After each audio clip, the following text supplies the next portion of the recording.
আশরাফ উল্লাহ সহ শত শত ছাত্র জনতার শহীদী আত্মদান ও রক্তক্ষয়ী গণঅভ্যুত্থানের মধ্য দিয়ে পতন ঘটেছে ফ্যাসিস্ট শেখ হাসিনা সরকারের। হাসিনা সরকার দেশের সকল শিক্ষা প্রতিষ্ঠানের ন্যায় গোটা শিক্ষাঙ্গনে ব্যাপক দলীয়করণ করে। সমস্ত ধরনের গণতান্ত্রিক চিন্তা ও চর্চাকে উপেক্ষা করে আওয়ামী সরকার সম্পূর্ণ শিক্ষা ব্যবস্থাকে তাদের ফ্যাসিবাদী শাসনের সম্পত্তি উৎপাদনের হাতিয়ারে পরিণত করে, যার অন্যতম নজির শিক্ষাক্রম 2021। করোনা মহামারীর সংক্রমণে যখন মানুষ আতঙ্কিত, প্রতিদিন দীর্ঘ হচ্ছিল মৃত্যুর মিছিল, ঠিক সেই সময়ে অত্যন্ত অগণতান্ত্রিক উপায়ে এবং অনেকটা চুপিসারে এই শিক্ষাক্রম প্রণয়ন করা হয়েছিল। এমনকি এই শিক্ষাক্রম চালু হওয়ার পর উদ্বিগ্ন অভিভাবকেরা তাদের মতামত প্রকাশ করতে গেলে সরকার তাদের নামে সাইবার নিরাপত্তা আইনে মামলা দিয়ে গ্রেফতার ও হয়রানি করে। 2024 সালের জুলাই আগস্ট অভ্যুত্থানের পর ফ্যাসিস্ট হাসিনা সরকারের প্রণীত এ অগণতান্ত্রিক শিক্ষাক্রম কোনো ক্রমেই চালু থাকতে পারে না। আমরা কাল বিলম্ব না করে এই শিক্ষাক্রম বাতিলের দাবি করছি।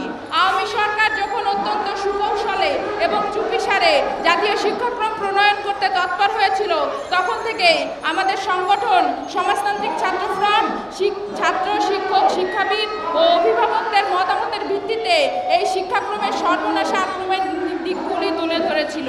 একই সাথে সরকারকে জ্ঞান, বিজ্ঞান ও মনুষ্যত্ব ধ্বংসকারী এই শিক্ষাক্রম বাস্তবায়ন থেকে বিরত থাকার আহ্বান জানিয়েছিল। শিক্ষা ব্যবস্থায় সঠিক পরীক্ষা পদ্ধতি ও মূল্যায়ন প্রক্রিয়া অত্যন্ত গুরুত্বপূর্ণ। এই শিক্ষাক্রমের ধারাবাহিক মূল্যায়নের নামে পুরো মূল্যায়ন প্রক্রিয়াকে দুর্বল ও ত্রুটিপূর্ণ করা হয়েছে। প্রথম থেকে তৃতীয় শ্রেণী পর্যন্ত পরীক্ষা তুলে দেওয়া হয়েছে। শিক্ষা প্রতিষ্ঠানে লিখিত পরীক্ষা প্রায় তুলে দেওয়া হয়েছিল। ব্যাপক বিক্ষোভের মুখে লিখিত পরীক্ষা পুনরায় চালুর ঘোষণা দিয়ে চালু করা হলো দীর্ঘ 5 ঘন্টার পরীক্ষা। এটা শুধু অবৈজ্ঞানিক নয়, বাস্তবতা বিবর্জিত। শুধু তাই নয়, শিক্ষার্থীদের মানসিক চাপ ও প্রতিযোগিতা থেকে মুক্ত করার নামে নম্বর ভিত্তিক মূল্যায়ন তুলে দিয়ে ত্রিভুজ, বৃত্ত, চতুর্ভুজ অর্থাৎ চিহ্নভিত্তিক মূল্যায়ন প্রক্রিয়া চালু করে। পরীক্ষা ও মূল্যায়ন প্রক্রিয়া ত্রুটিপূর্ণ করার নেতিবাচক প্রভাব পড়েছে শিক্ষার্থীদের উপর।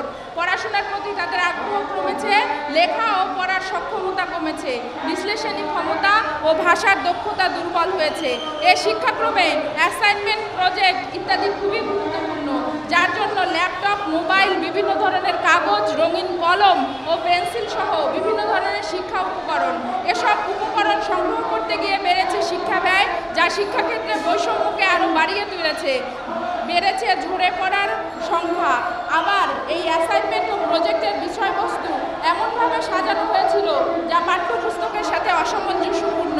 এই অ্যাসাইনমেন্ট ও প্রজেক্টগুলির কাজ করতে গিয়ে শিক্ষার্থীদের দ্বারস্থ হতে হচ্ছে অনলাইনের, ফলে বেড়েছে অনলাইন আসক্তি, যা তাদের শারীরিক ও মানসিক স্বাস্থ্যের উপর নেতিবাচক প্রভাব ফেলেছে।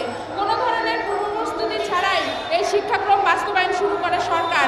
শিক্ষাক্রমে বলা হয়েছে শিক্ষাক্রমটি কার্যকর করার ক্ষেত্রে মূল কারিগর হলেন শিক্ষকরা, অথচ এই শিক্ষাক্রম প্রণয়নের ক্ষেত্রে তাদের মতামত যেমন নেওয়া হয়নি, তেমনি বিশেষ কোনো শিক্ষা প্রশিক্ষণের ব্যবস্থাও করা হয়নি। বলা হলো গোটা শিক্ষা ব্যবস্থার খোলনলচে পাল্টে যাবে, কিন্তু শিক্ষকদের উপযুক্ত বেতন, সামাজিক মর্যাদা, প্রশিক্ষণ কিছুই নিশ্চিত করা হলো না। ধারাবাহিক মূল্যায়নের জন্য যে আদর্শ শিক্ষক অনুপাত 15:1 তা নিশ্চিত করা হলো না।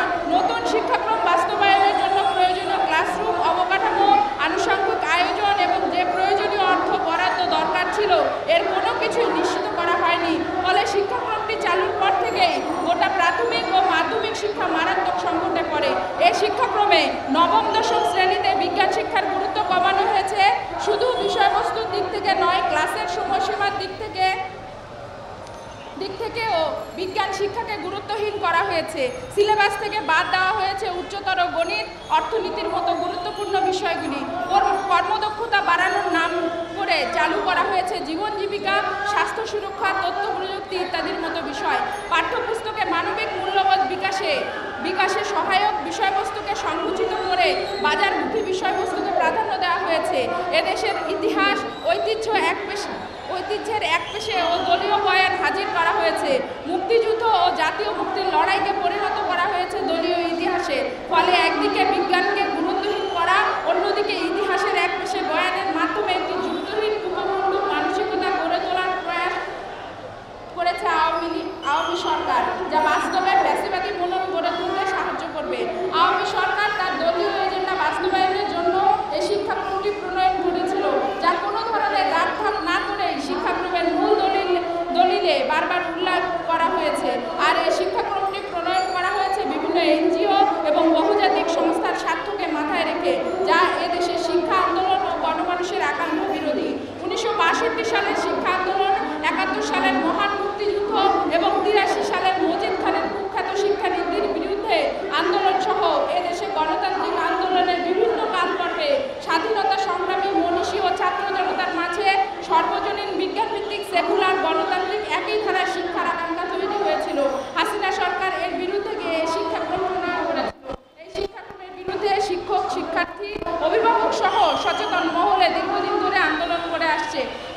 প্রেক্ষিতে বর্তমান সরকারের প্রতি আমাদের আহ্বান, অবিলম্বে জ্ঞান বিজ্ঞান ও মনুষ্যত্ব ধ্বংসকারী জাতীয় শিক্ষাক্রম 2021 বাতিলের ঘোষণা দিন।